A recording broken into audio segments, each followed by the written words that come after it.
We've been watching in Oklahoma this like dismantling of the history, right? Yeah. And it's weird to watch, particularly when you have, because we're only a few years from the 100th year anniversary of the Tulsa race massacre. So that has been brought back through HBO's Watchmen, right?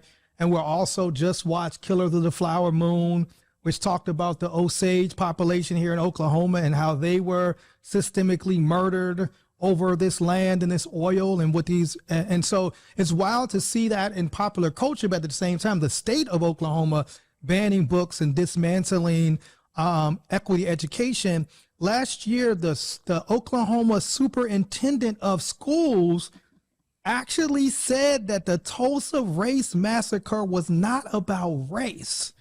So like, as somebody who lives here and is so connected to not only the work here and restoring it, but the survivors, including an ancestral connection of your own family, we have like the earth, like part of the earth that was at Tulsa when all of this went down. So how does that make you feel to live here and hear like this guy's the head of schools basically trying to say like the Tulsa race massacre was not about race? Yeah, I mean, it was definitely infuriating. We were outraged, and I don't do a lot of talking. My job is to disrupt and make sure that we get the right people in office. And Absolutely. So, he has no place being a superintendent over schools, and we have to match energy with energy. Absolutely. And do what we have to do. And so really, that's the frequency and wavelength that I'm on, building power, base building, and making sure that people know who they are, that they know their value, they know their worth. And we believe that every child in the state of Oklahoma deserves to know who they are and where they come from. And their stories should be told, and they should be represented in the books that they read every single day. And so, we can be outraged all day long, but like my job is to get him out of there. We're here at the DC, man. We're at the Make Good Trouble rally. It's dope to be able to, share my music, share my truth, share our organizational vision to like a national audience here in DC. The poor and the wipe their mouth, the last gas of a world that is dying out. My gift is hip hop.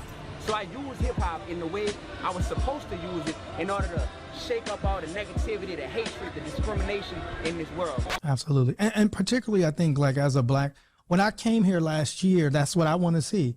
Where's Black Wall Street? Where is the information? I want to learn what happened. And I felt like a real sense of connection to this community because of not only what the community represented and still represents, but also what community sacrificed and fought for.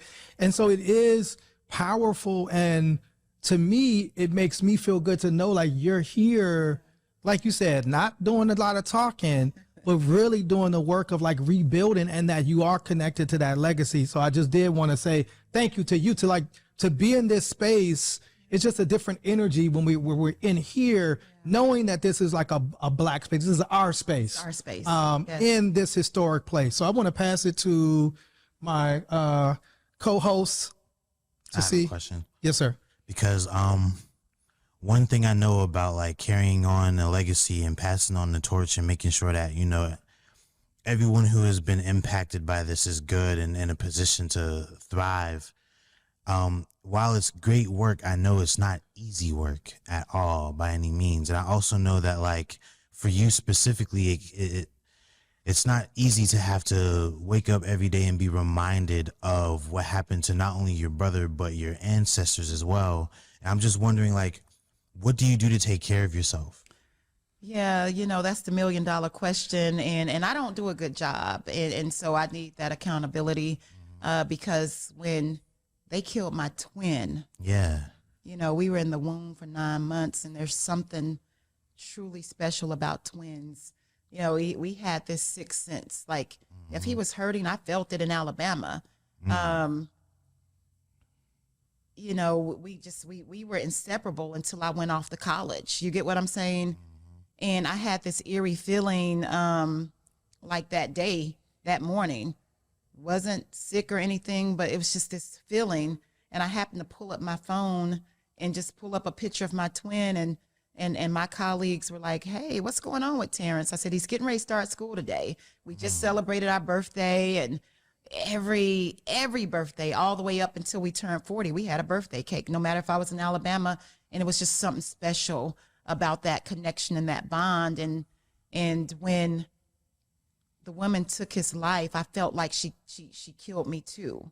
I had to get over that and figure out how to like really fight and keep his name alive. And I wrote this poem too, this spoken word that actually brings Terrence into the space, and I get to speak for him because I am him, and maybe I'll get a chance to do it before we end this. But also I lost my mother too to COVID when Donald Trump came to Tulsa on Juneteenth, and our number spiked, and she was in that number.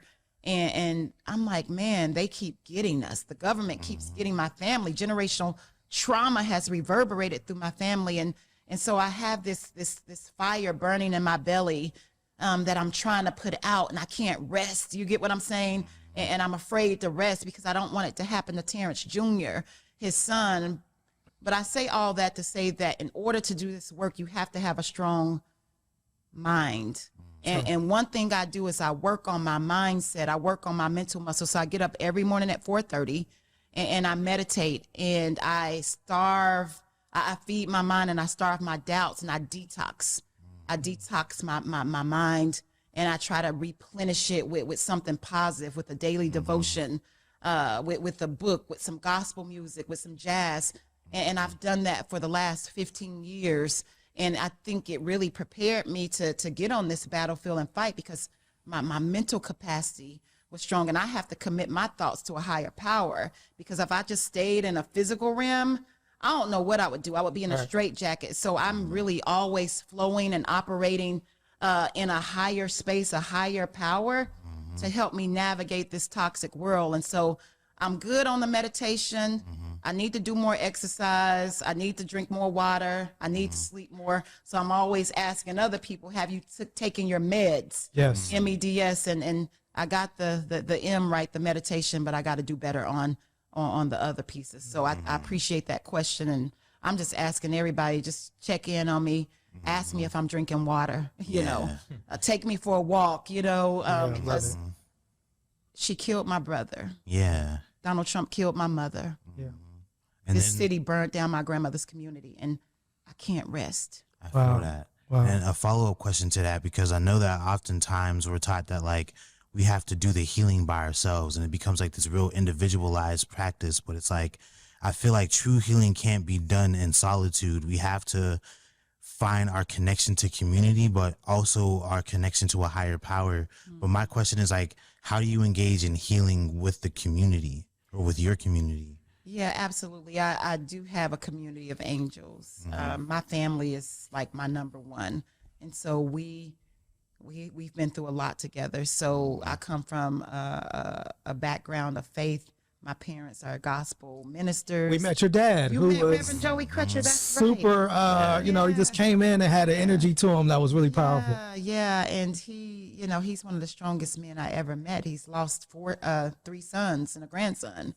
Lost his first son to SIDS, my oldest brother to stage 4 colon cancer, and then less than 2 years, his other son, my twin, to police brutality, and then a grandson, strict case of mistaken identity to gun violence, hit 36 times, and to see him still stand, and then lose his wife of 52 years. Right. So you know, we are always together, and we have to stand strong on the faith that we've been singing and preaching about. But I am connected to a lot of just activists and organizers. We get to go on retreats together. I just left the Redwood Forest in Santa Cruz, California. Oh, beautiful. And I mean, we did like sound baths and sweat lodges and massages, and we were able to just like purify and be with each other and heal with each other, because this work is heavy. And so just being in those spaces and really learning how to process death has helped me to just stand and keep,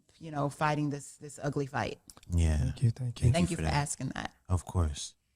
Yeah. And to follow up with what Treble was saying, you have this foundation, you are in the community, you are building something that you hope will change the trajectory of not only your family, but your community. What is your vision for the foundation, and how do you hope that it keeps the legacy of your brother alive? Yeah, thanks for that question. My vision is simple. Our mission is to create just and liberated communities free from violence and harm. I mean, that is our generational vision. And Sounds familiar. Yeah, our mission is to build liberated communities. yeah, that's So, yeah. liberation, like Absolutely. seriously. And we've created this narrative North Star because we believe Wait, that say that again. A narrative North a Star. narrative North Star. That's dope. I like that. Because That's the hot North, language. Yeah, the North Star. Where are we headed? We got to start speaking the same language because in Oklahoma, harmful narratives are killing us. We had an interesting conversation yesterday with a developer. And the developer suggested to us. Hold on. Ready?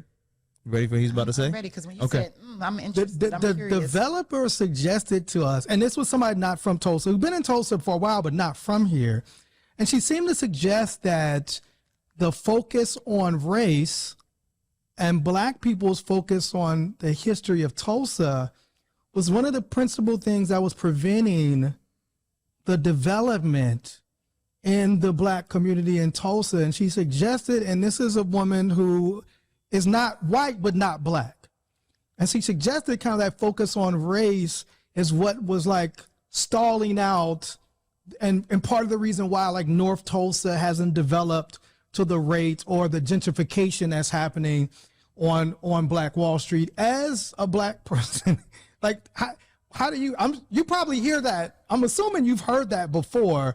And like, how do you respond to somebody that comes here and then wants to try to bring solutions that they believe will benefit the people that have lived here, your whole life? So you're telling me Yes. Yes. a Succinctly, developer- A developer. stop yes. talking about race and it'll get better. Yes. Yes. I mean, that's the playbook. That's the tactic, and that's a white supremacist play philosophy. Yes. And it's called internalized racism if you're Black. And it's truly called respectability politics that we don't play. Yes. Come on. You get Say what that. I'm saying? Say Yes. And respectability politics has gotten us nowhere, wishing and hoping that mass is going to do right by us. And they're never going to do right by us. Correct. And so, like, if we don't acknowledge what really happened, we're going to keep repeating history. And so I don't subscribe to that philosophy. I don't at all. I mean, you owe. Yes. You did this to us. And so I'm not going to play that game for a few dollars. Yes. And so that's unfortunate that's that person's philosophy, but that's respectability politics. And what happens is those people will come because they're stroking egos, and then they'll get all of our land and then sell us out. And there's a fine line between compromise and selling your communities out. We got to be strategic. Don't get me wrong. Absolutely. We can't go down there calling them out of their names, but we can't sell our people out. And that's one thing I will never, ever do. I'm unapologetically Black. You know, I come from Black excellence. Absolutely, I'm a you do. descendant of enslaved Africans who were kings and queens. Yep. And now I got to try to, like, put my Blackness on the back burner. No.